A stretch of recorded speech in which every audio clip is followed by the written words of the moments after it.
this week, church bells rang out in Washington, D.C. as the U.S. COVID-19 death toll surpassed 700,000. But will this stark reality persuade the 70 million unvaccinated Americans to get the shot? Hello, I'm Arnold United. This is The Heat.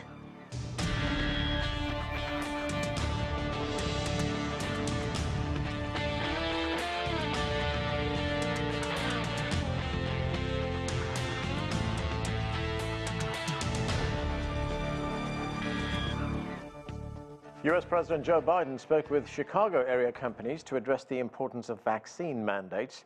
He also mentioned his concern about those who remain unvaccinated. The unvaccinated overcrowd our hospitals, overrunning emergency rooms and intensive care units. The unvaccinated patients are leaving no room for someone with a heart attack or in need of a cancer operation, and so much more because they can't get into the ICU, they can't get into the operating rooms. States such as Alaska, Montana, Wyoming, North Dakota have recently been hit hardest, with cases on the rise and hospitals overwhelmed. The overall death and hospitalizations in the U.S. are going down, and drug maker Merck's new experimental COVID-19 pill could be promising. But what can be expected in the months ahead? To discuss this and more, let's bring in our panel. Here in Washington, D.C. is George Benjamin. He is the Executive Director of the American Public Health Association.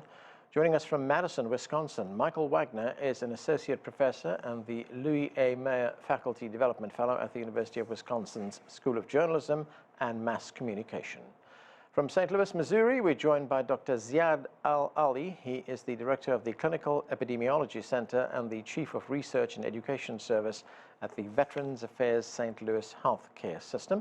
And from Fairfield County, Connecticut, William Haseltine is the Chair and President of Access Health International and author of Variants, the Shape-Shifting Challenge of COVID-19 Vaccine Evasion Reinfection. Welcome to all of you. And Bill Haseltine, let me start with you. COVID cases in the United States have now dropped to below 100,000. That's the first time those numbers have gone below 100,000 since early August. What do these numbers tell us? Well, the first thing they tell us is that Delta is beginning to burn itself out, which is good news. The not so good news is the deaths are over 2,000 a day, last time I looked, which was yesterday, which is really quite serious. And so it's going to take a while before the drop in the numbers of infected is going to show up in a decline in the deaths. But that's good. That doesn't mean it's over. We've seen waves before. I think that we should be prepared for yet another wave. Unfortunately, that's the nature of this virus. If you think of it like the influenza virus, it's coming back repeatedly, and we need to keep up with it with the vaccines. It's a shame that people aren't being vaccinated. It's actually a tragedy for them, and a tragedy, as you pointed out, for many others. So I think we're in for a long haul with this, and the more people get vaccinated and the more we get revaccinated when necessary, the better off we'll be. And Bill, when you say the Delta variant is burning out, does that mean that we are building up our resistance to the virus? Yes, but only short term. That's what these waves mean, just like they do with flu. First, you see the infection come, you see it peak, you see that most of the people that it can easily infect are infected. Then it drops off because it can't reinfect them quickly.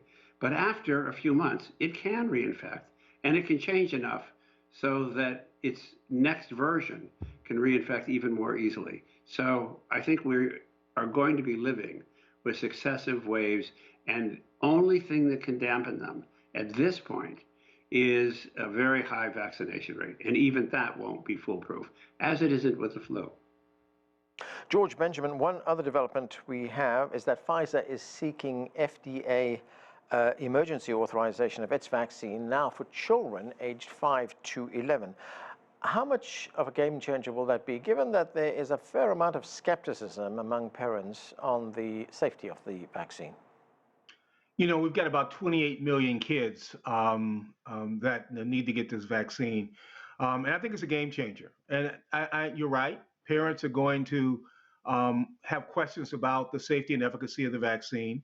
But, you know, I think we're going to have to do it. If these parents really want their kids to be able to go back to school and do so safely, they really are going to need to be vaccinated. So we're going to have to make a very, very, very compelling case for the importance of getting children vaccinated. And then point out the fact that until we do this, even grandma's not real safe, even though grandma may be vaccinated.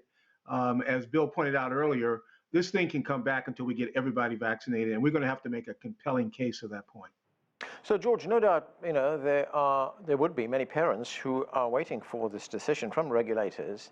When it comes, if authorization is granted, what impact will vaccinating the young have on things like family life? You mentioned schooling a moment ago. Will that allow children to go back to school? Well, the kids are going back to school, but they're going back to school with trepidation. They're having to wear a mask. Many of them they're not doing the big sleepovers. They're not playing outside with their friends as they were doing. There's still a lot of hesitancy within the classroom, and we're still having an enormous number of schools closed when they find a child who's positive, and we still have had some teacher deaths in these schools. They tended to be on people who are not vaccinated, but it's schools can spread this disease. These children, it's not like influenza, but they can certainly be a cause of carrying the disease and infecting others. So the idea of getting these kids back into school safely and without all of the concern and trepidation is really the next wave of this thing we have to do. Mike Wagner, one of the things we are seeing during this pandemic, there's a great deal of confusion and outright disinformation on the need for and the effectiveness of vaccines. And much of this is driven by politics. Here we have President Biden again making an appeal for people to get vaccinated. Let's listen. Folks, vaccination requirements work, and there's nothing new about them. They've been around for decades. We've been living with these requirements throughout our lives. Students, healthcare professionals, our troops have been required to receive vaccination for everything from polio to measles to mumps to rubella. And the reason most people in America don't worry about polio, measles, mumps, rubella is because they've been vaccinated. So, Mike, what do you make of the way in which information on the pandemic and on vaccines is being disseminated right now? I mean, this is a huge responsibility for the media.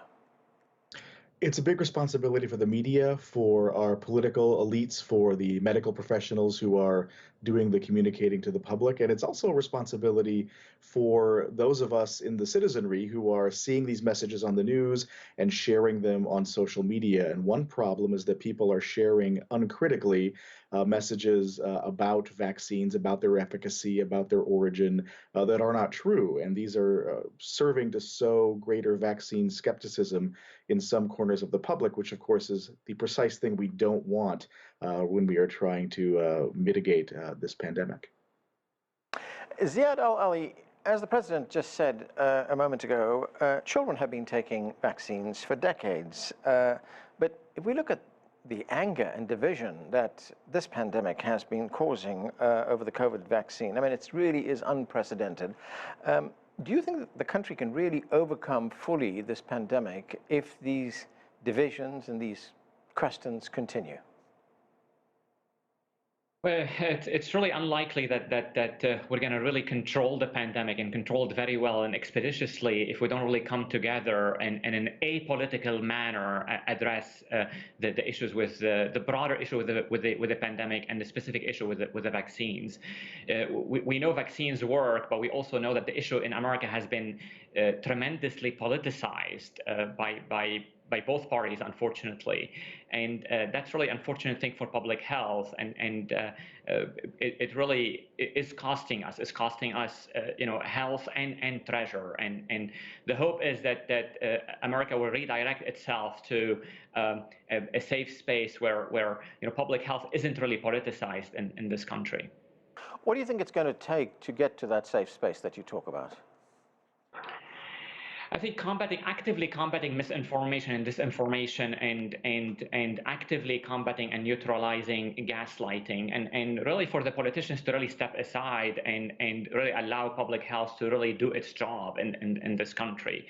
I mean, I think this is really the major mishap or mistake in how America dealt with COVID, is that almost it became a political issue, a political hot potato, quote unquote, from day one, and that sort of degenerated into a dismal and dysfunctional public health response, and as a result, it has consequences. People are getting sick that they shouldn't be, getting sick if they got the vaccine, and people are dying, and a lot of the deaths is actually avoidable. A lot of the recent death in America as a result of COVID-19 is avoidable.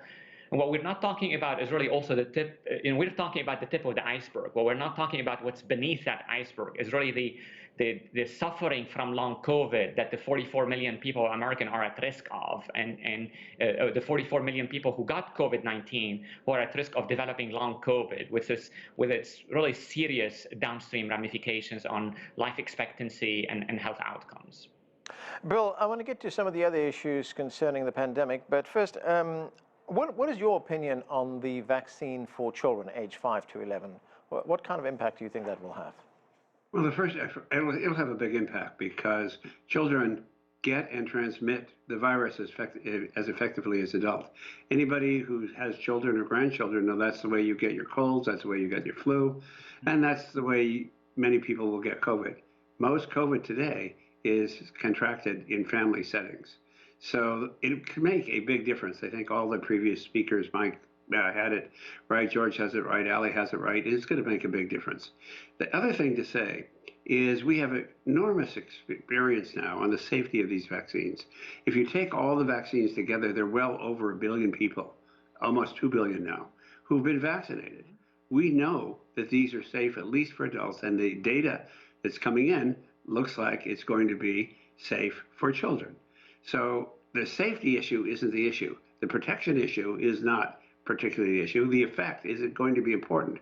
But I think we're going to have trouble ahead because those parents who don't want to be vaccinated themselves are likely to be resistant to having their children vaccinated. And it's a significant enough population that it could continue to cause trouble. And Bill, one other complication we could soon see, we're heading into the winter months now in the United States, in the Northern Hemisphere.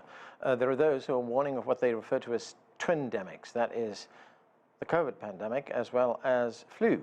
How would that complicate the situation, and what kind of pressure would that put on the healthcare system? Well, right now in the states that you mentioned at the top of the program, they are operating under what are called crisis standards of care. And I think your listeners should understand what that means. It means if you are old or you have a serious underlying health problem, you go to the hospital for life-saving care and you're refused entry. You're told to go home. Either they'll try desperately to try to find another place for you, another hospital, but they're full. The inn is full. And so crisis standards of care are something that only happened once before in Arizona last year, but now it's happening in a number of states. That's really deadly serious. So we're in for some trouble, and we need to do everything we can to get out of that trouble. Even though things are waning, the deaths are not waning, at least yet. George, as we heard earlier on, there could be another wave, there will be another wave. If we look at the flu numbers last year, they were significantly down, and that was attributed to the fact that people were wearing masks. But now we have a lot of those mask mandates have now been removed. They're gone. 180 million Americans are now vaccinated. That's eased up the pressure in many places. People are going back to work. They're going out. They're going to restaurants, etc. That could mean flu victims, couldn't it? No question about that. And that's why we're pushing very hard for people to get their flu shots this year. The fact that we didn't have a serious flu season last year, in fact, we had almost no flu outbreak last year, doesn't say anything about what the prevalence of flu will be this year. And quite frankly, the fact that people haven't seen the flu virus for a year means that, quite frankly, once they see the flu virus, it's not a new infection for them, but it could result in people getting sicker than they would have normally gotten.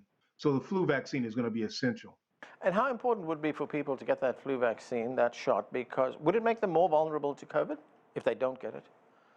Well, you can get infected with both. Mm-hmm. So the problem is that if you get influenza, that certainly wears your body down. You may very well also get not just COVID, but you can also get a secondary infection from, pneumococcal pneumonia, the kind of pneumonia that we always talk about, or any other bacterium. So the real challenge here is that once you get one kind of respiratory disease, it reduces your immunity in such a way, puts you at risk for getting other kinds of infections while you're sick.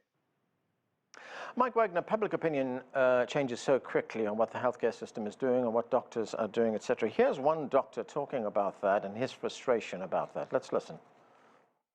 A year ago, we're healthcare heroes and everybody's clapping for us, and now we're being in some areas harassed and disbelieved and ridiculed for what we're trying to do, which is depressing and frustrating. So, Mike, there are some genuine concerns about that. I mean, we know that public opinion can change sometimes with just one tweet that goes viral. Here's an issue that's come up several times over the past few weeks. President Biden says that vaccinated people are threatened by unvaccinated people, which seems to infer that vaccines don't work. Are there too many people talking about what this pandemic is about, too many unqualified people in many respects talking about what it's about and what vaccines are, when we just need one authoritative source to tell us what is going on? Unfortunately, there's no one authoritative source that the people we want to get the vaccine will trust as one authoritative source. And that's why a full court press across multiple sources is so important. It's really important, especially for Republican lawmakers, to say that they've gotten the vaccine, they think it works, and they trust the science. It's costly talk. It's talk to the audience that is most skeptical from members of the same group that does the most persuasive work. Now, there's certainly been muddying of the waters in terms of the statement you referenced, for example, from the president that can imply or at least lead people to think that vaccines may not work in the way that we would want them to. But part of that's more of an education campaign about how vaccines work. And that's a slightly different thing than getting vaccine skeptics to trust information enough to pursue the vaccine in the first place. And you teach students, of course, journalism students. How important is it now for students to really, journalists really, to become acquainted, well, not just acquainted, but conversant with what this pandemic is all about, how it works, and how vaccines work as well? I think it's critically important. Too often, some of science journalism is too quick to report the top-line result of a new study without all of the caveats that the authors of the study are careful to include in the work. And so we need really careful, nuanced reporting about vaccines, highlighting the huge public health benefit that they provide. And part of the problem is that journalists always want to acknowledge the caveats of the things that are the most interesting, novel, extreme. So the one person out of a million who gets really sick with a vaccine or worse, or are calling these infections for the vaccinated breakthrough, like they've broken through something, and that's not quite how scientists would think about it. And so how we name things is important, and how we provide context to the audience about what vaccines are, how they work, how they're tested, how they're vetted, are critically important for journalists and the audiences that are pursuing and using the news. Ziyad, we heard about another tool in the kit to counter the pandemic. The White House just promised $1 billion for home test kits. What is the significance of that, and how will home test kits impact the spread of the virus? Well, that's very, very important in our opinion, expanding testing capacity and actually making it available at home. And that's actually especially important for kids and parents to really identify that disease early on and keep that kid at home so they don't go to school and infect their friends and infect teachers, and so it cascades down from there. So early identification of any case and isolation or quarantine is really key, and has been key since early in the pandemic. And I'm so glad now that testing availability has increased substantially, and there's now a push by the Biden administration to make it even more so available at homes. So that's going to be key, especially in the in parents and kids and employees that also the other sectors, really employees that have to go to work, to really identify that disease early and keep them at home when they test positive. Right. So Ziyad, people would have the ability now to test themselves at home, but there's something else we heard, especially when this pandemic first broke out more than a year ago, and that was the importance of tracking and tracing. What does that mean, and how will that work with a home test kit? So that means that their contact, so the case is identified by a positive test, and in that case, let's say is a kid at home and he has contact or she has contact with her siblings and parents, and that sort of really is what the so those people also will need to take precautions to get tested so they confirm that either positive or negative and act accordingly. So trace them, identify who they are, test them. If they test positive, for them to really quarantine so they're not infecting other people. That's really the tried and true way of breaking the chain of transmission. Otherwise, this virus is highly transmissible, and we've been living this horror in America, for now more than a year and a half. The virus is highly transmissible. The best way to break the chain of transmission is really to identify those cases early by making tests available everywhere, including at home, and then isolating those cases, and the people who are exposed to them, they need to be tested to verify that they're negative before they're being exposed to others. Bill Haseltine, so we have home test kits. One other bit of good news is that Merck, the pharmaceutical company, has announced that it has an experimental pill which would reduce hospitalizations, would reduce deaths as well. What can you tell us about this medication? It hasn't been approved yet, but what does it do? Well, let me put this in context of our previous discussion, the comments Ali just made. Test, trace, isolate is the ABCs of public health, which we have never done. I call that the hole in the U.S. COVID control program. And home tests aren't going to help that particularly if you don't do the contact trace, which we don't do. And if you identify those people who've been exposed, isolate them. How does that fit in to this new drug? Well, just last year, a new drug came for the influenza. And the people who developed that drug, called Xofluza, have found that if somebody in your family has the flu and you take one pill, children take half a pill, adults take a whole pill, then you have a very low chance of catching the flu. It reduces it by 80%. We would like to have drugs like that. So the contact trace is identify, trace, and take a pill, whether you're infected or not. That's what we hope to get to. And there are a lot of drugs coming down the pike. Whether molnupiravir is that drug, I rather have my doubts at this point. Maybe it is. The next drug that came out is another drug coming down the pike very quickly from Pfizer, a combination of two drugs. That might be the answer. But if those aren't the answer, we will have, in the next few years, the solution not to isolate. I am sorry, Bill, I think we've lost you. We'll try to get back to you. George, let me get to you on this particular issue of new medications. How are they different from vaccines? And do you think people may be more amenable to taking a pill like the one that Merck is working on rather than a traditional vaccine? Yeah, people like to get treated. They like to take pills after they've done something. We like to fix something after we've, exposed ourselves to a disease or hurt ourselves. We love to get fixed. And what a vaccine does is prevents that from happening in the first place. And so vaccines are about prevention. They prevent you from getting really sick and dying, and they're very effective in preventing people from getting infected in the first place. Not 100%, but they are very effective.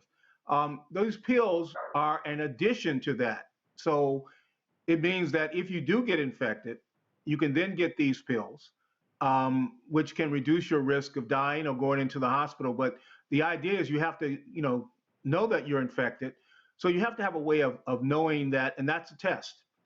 The other question, of course, is how do you then, once you're positive with a home test, how do you let the system know that you're positive? And there are a couple ways to do that. One would be to call your doctor and say, yeah, my child took a test today and they're positive, and get your physician's advice. Your doctor hopefully will also link you back to the state or local health department so that we can do the contact tracing and testing that's involved for other people. Okay, we've got Bill back. Bill, we lost you there for a moment. My apologies. You were talking about tracking and the new medication. Right. Well, the connection between the two conversations of test, trace, isolate, and the new medication is pretty clear. And that is, we hope at some point that you can test, contact trace, and then take a pill to prevent you getting infected. We have that pill now for influenza. It's called Xofluza. We haven't really sold much of it hasn't gone out yet because we haven't had the flu. But I would recommend that most people have that in their household if the flu season takes off. Because once somebody in your family is infected, if you people and the other people in the family take the pill, the chance you'll get flu is about 80% reduced. We'd love to have molnupiravir or the new drugs that are coming down the pike do the same thing. It could make a real game changer, because the whole right now in our whole COVID control program is maybe we test, but we don't trace, and we surely don't isolate. And if you think we have problems right now with vaccine mandates, try a isolation mandate. So the pills can make a big difference. It may be molnupiravir, it may not be, but it will be sometime in the future drugs that do that. And that's the very good news. There will be drugs to complement the fact that vaccines aren't perfect. Mike, I want to get back to something we were talking about earlier on, and that is the role of social media during this pandemic.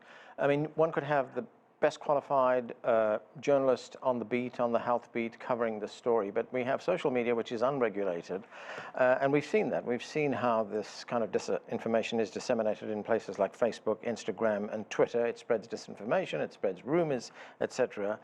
I mean, shouldn't these companies be forced now to regulate what their platforms are distributing? Well, at the very least, we should encourage the companies to enforce their own standards.